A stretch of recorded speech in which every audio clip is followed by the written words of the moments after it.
How John D. Rockefeller killed natural cures and alternative medicine.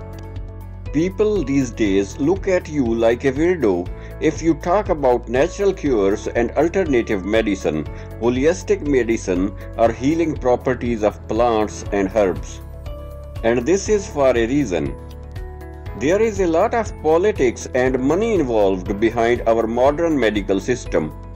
In this video, we will focus on the origins of our current medical system and history of modern medicine in the America. It all started with John D. Rockefeller, who was an oil magnate, a robber baron, America's first billionaire, and a natural-born monopolist. By the start of 20th century, Rockefeller controlled 90% of all oil refineries in the United States through his oil company Standard Oil, which was later split to a dozen of smaller companies including Chevron, Exxon, and Mobil. At the same time, around 1900s, scientists discovered petrochemicals and the ability to create a large variety of chemical compounds from oil. During this time, scientists were doing groundbreaking work to understand the effects of different chemical compounds on human life and health. Most of the essential vitamins and medicines were discovered, including vitamin B1, B2, biotin, vitamin C, vitamin A, vitamin D, and others. And research was being done to create these chemical compounds artificially in the lab. First synthetic vitamin C was produced in the lab in 1935. There was a great possibility to create all these pharmaceuticals from petrochemicals. And this was a perfect opportunity for Rockefeller to monopolize the oil, chemical, and the medical industries at the same time. The best thing about petrochemicals was that everything could be patented and sold for high profits. But there was one problem with Rockefeller's plan for the medical industry. Natural and herbal medicine was very popular in America at that time. Almost half the doctors and medical colleges in the United States were practicing holistic medicine using knowledge from Europe and Native Americans. Rockefeller, the monopolist, had to figure out a way to get rid of this biggest competition. So he used the classic strategy of problem-reaction solution. That is, create a problem first and scare people, and then offer a solution. He went to his buddy Andrew Carnegie, another man who made his big fortune from monopolizing the steel industry, who devised a scheme. From the prestigious Carnegie Foundation, they sent a man named Abraham Flexner to travel around the country and report on the status of medical education, colleges, and hospitals around the country. This led to Flexner Report, which gave birth to the modern medicine. The Flexner Report concluded that all the natural healing modalities being practiced for hundreds of years were unscientific and quackery. The report talked about the need for revamping and centralizing the medical education and institutions. Based on this report, more than half of all medical colleges were soon closed. Homeopathy and natural medicine were mocked and demonized, and doctors were even jailed.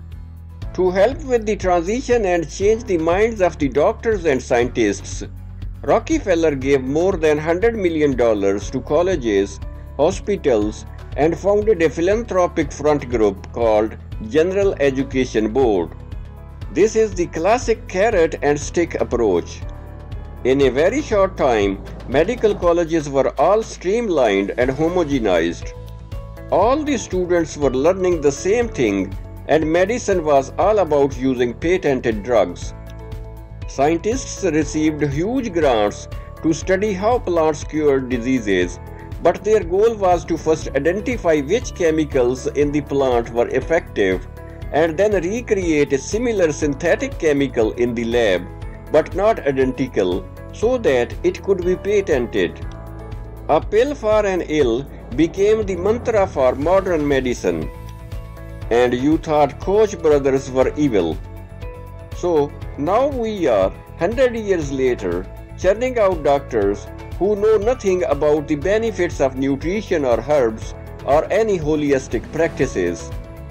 We have an entire society that is enslaved to corporations for its well-being. America spends 15% of its GDP on health care, which should be really called sick care. It is focused not on cure, but only on symptoms, thus creating repeat customers. There is no cure for cancer, diabetes, autism, asthma, or even flu. Why would there be real cures? This is a system founded by oligarchs and plutocrats, not by doctors. As for cancer, the American Cancer Society was founded by none other than Rockefeller in 1913. John D. Rockefeller's father used to make his living by selling snake oil and other plant tonics or elixirs.